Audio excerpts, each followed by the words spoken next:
Hello students, exercise 4.2 complete की थी हमने। प्रॉपर्टी मेथड से क्वेश्चन सॉल्व किए थे। इंपॉर्टेंट एक्सरसाइज थी, क्वेश्चन ज़रूर आता है एग्ज़ाम में इसका। आज हम करेंगे 4.3 एरिया ऑफ ट्रायंगल। ये हम 10th में भी कर चुके हैं एरिया ऑफ ट्रायंगल।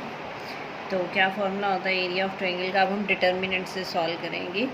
ये 10th वाला फॉर्मूला आपका half of x1 y2 minus y3 plus x2 y3 minus y1 plus x3 y1 minus y2 10th class में था हमारा। 7th चैप्टर में हमने एरिया निकाला था 7.3 में एरिया ऑफ ट्रायंगल। तो ये वो फॉर्मूला है। अब हम इसको डिटर्मिनेंट की फॉर्म में लिखते हैं। कैसे सॉल्व करते हैं? हाफ ऑफ, पहले हमें वर्टिसेस लिखने हैं। x1 y1 फर्स्ट वर्टेक्स है, जैसे आपको 3 4 दिया हो कुछ ऐसा। x2 y2 x3 y3 तीनों ट्रायंगल के वर्टिसेस लिख लिए। उसके बाद आपको डालना 111, क्योंकि ये डिटर्मिनेंट है, ये स्क्वायर होना चाहिए। तो यहाँ पर अगर हम सिर्फ ये डालेंगे तो ये स्क्वायर नहीं बनेगा। तो 3 क्रॉस 3 का बनाने के लिए हमने यहाँ 111 डाला है। Since area is positive quantity we always take the absolute value of the determinant. Absolute value का मतलब है always we have to take its positive value, क्योंकि ये कभी भी नेगेटिव नहीं होता। अगर आपका आंसर नेगेटिव आ भी जाता है, so we have to take the positive answer.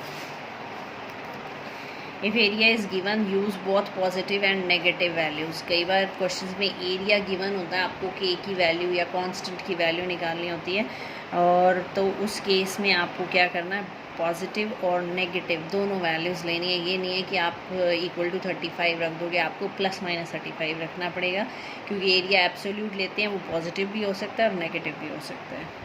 The area of triangle formed by 3 collinear points is 0। Collinear का मतलब क्या होता है? Lies on the same line. अगर 3 पॉइंट सेम लाइन पर हैं तो वो ट्रायंगल नहीं बना सकते। तो ट्रायंगल नहीं बना सकते, उस केस में एरिया ऑफ ट्रायंगल क्या हो जाएगा?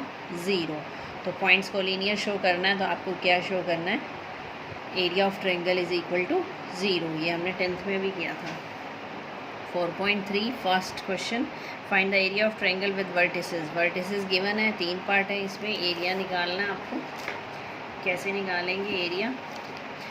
तो डिटर्मिनेंट में सबसे पहले हमें क्या करते हैं, half of x1 y1 x2 y2 x3 y3 ये वैल्यूज़ लिखते हैं तीनों वर्टिसेस की, और फिर लगाते हैं हम 111। तो वही करना है हमें। पहले हमने तीनों वर्टिसेस लिखे। वर्टिसेस क्या गिवन है? 10 60 और 43। 10 60 43। फिर हमें लगाना है 111। अब सिंपल इवैल्यूएशन दे सकते हैं इसको। इवैल्यूएट कर रहे हैं फर्स्ट रो से 1, फिर 1 के कॉरस्पॉन्डिंग क्या करना है, रो और कॉलम आपको छोड़ना है और क्रॉस करना है। क्या बन जाएगा? 0 -3। फिर सेकंड 0 है, -0 इंटू इसके कॉरस्पॉन्डिंग रो और कॉलम को छोड़ना है।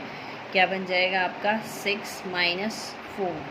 नेक्स्ट है, वैसे इसकी रिक्वायरमेंट नहीं है क्योंकि ये 0 है, इंटू में 1 इंटू 6 3 18 -0।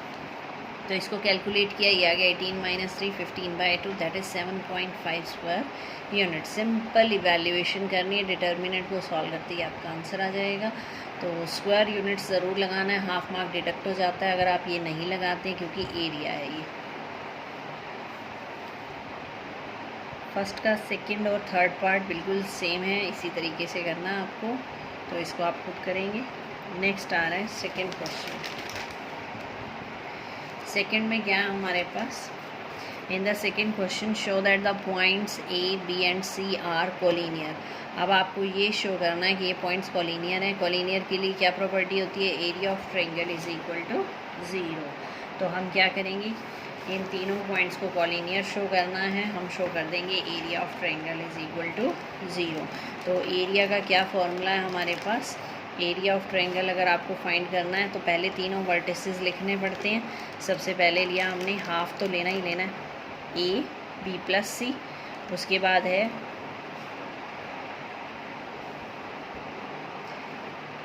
बी सी प्लस ए, सी ए प्लस बी, और फिर लगाते हैं 111। अब हम इसका एरिया निकालेंगे।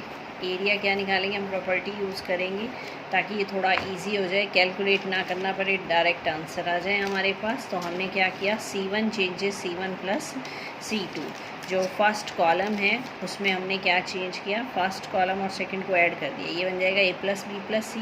ये बन जाएगा b प्लस सी प्लस ए, सी प्लस ए प्लस बी। तो सेकंड कॉलम बन गया a प्लस बी प्लस सी। ये पूरे कॉलम में से कॉमन आ जाएगा, यहाँ रह गया 111। अब C1 और C3 आइडेंटिकल हो गए, आइडेंटिकल हो जाएं कोई भी दो रो या कॉलम, डायरेक्ट आंसर आ जाता है 0। वैसे आप कैलकुलेट भी कर सकते थे, थोड़ा लेंथी हो जाता उससे भी 0 ही आएगा। Area of triangle 0, hence the points are collinear. Next है find the values of k if area of triangle is 4 square units. Area given है, k की वैल्यू निकालनी है। सेम वही प्रोसीजर, वर्टिसेस रिटर्न करने हैं, फिर 111 लिखना है। इसको थोड़ा सा इजी करने के लिए डायरेक्ट इवेल्युएट कर सकते हैं। एक प्रॉपर्टी लगा दी हमने, इन दो को 0 बना दिया। R2 changes R2 minus R3, तो 4 माइनस 0, 0 माइनस 2, माइनस 2 हो गया, 1 माइनस 1 0। R3 में क्या चेंज किया, थर्ड रो में से फर्स्ट रो सब्ट्रैक्ट कर दी, तो 0 माइनस k, फिर 2 माइनस 0, 1 माइनस 1 0। अब हम इसे इवेल्युएट करेंगे C3 थर्ड कॉलम से, सिर्फ इसमें 1 ही है, बाकी दो तो 0 हैं, तो ये 1, तो ये हो जाएगा 4 2 8 माइनस, आपको लगाना है 2 माइनस ऑलरेडी हैं तो 3 माइनस हो जाएंगे, तो ये बन जाएगा माइनस 2k। तो ये आ गया half of 8 minus 2k, half cancel कर दिया, 4 माइनस k। अब हमें एरिया गिवन है इसका, एरिया गिवन था इसका 4 स्क्वायर यूनिट्स, तो 4 माइनस k का मोड लेना है, एब्सोल्यूट वैल्यू, ये पहले भी किया था हमने रिमार्क्स में, तो ये हो जाएगा 4। अब हमें एब्सोल्यूट वैल्यू लेनी है, तो हमें इसका पॉजिटिव और नेगेटिव दोनों पॉइंट लेने हैं। एब्सोल्यूट को हटा देंगे, 4 minus k is plus minus 4, तो एक बार 4 लिया, एक बार माइनस 4, एक बार k की वैल्यू 0 आ गई और एक बार k की वैल्यू 8 आ गई। Hence the values of k are 0 and 8। तो ये था आपका क्वेश्चन जिसमें k की वैल्यू निकालनी थी, एरिया गिवन था, बस ये ध्यान रखना है यहाँ प्लस माइनस लेना है। सेकेंड पार्ट सेम है, वो भी ऐसे ही करना, आपको खुद करना है। नेक्स्ट है हमारे पास question number 4, find the equation of the line joining 1 2 and 3 6। Equation of line निकालनी है। आप 2 पॉइंट से हम निकालते होते थे 11th क्लास में स्ट्रेट लाइन में, y minus y1 y2 minus y1 upon x minus x1 into x minus x1 से, बट यहाँ पर यूजिंग डिटर्मिनेंट्स लिखा हुआ है, तो डिटर्मिनेंट से कैसे निकालते हैं वो देखिए। तो इक्वेशन निकालनी है, हमारे पास दो कोऑर्डिनेट्स गिवन है, हम पी एक्स वाई, तीसरा पॉइंट क्या मानते हैं, let p x y be any point lie on the line joining a b, कि ए बी कोई लाइन है, उस पर कोई भी पॉइंट पी है वो हमने लेट कर लिया x y. Now a b p will be collinear and area of triangle will be 0। अब ये तीनों सेम लाइन पर है, इसका मतलब ये कॉलिनियर है, तो एरिया ऑफ ट्रायंगल क्या हो जाएगा 0। तो तीनों वर्टिसेस रखे, कौन कौन से, 1 2 3 6 एंड एक्स वाई। ये 111 इक्वल टू 0, इसको सिंपल इवेल्युएशन किया, 1 into 6 minus y minus 2 into 3 minus x plus 1 into 3y minus 6x equal to 0। इसको सॉल्व करना, आपकी इक्वेशन बन जाएगी 2y इक्वल टू 4x या y इक्वल टू 2x, कुछ भी लिख सकते हैं, 2x minus y. This is the required equation of the line. Line की इक्वेशन निकालनी थी, लाइन की जो इक्वेशन होती है वो डिग्री 1 में होती है। तो ये थी लाइन की इक्वेशन, सेकेंड भी सेम है।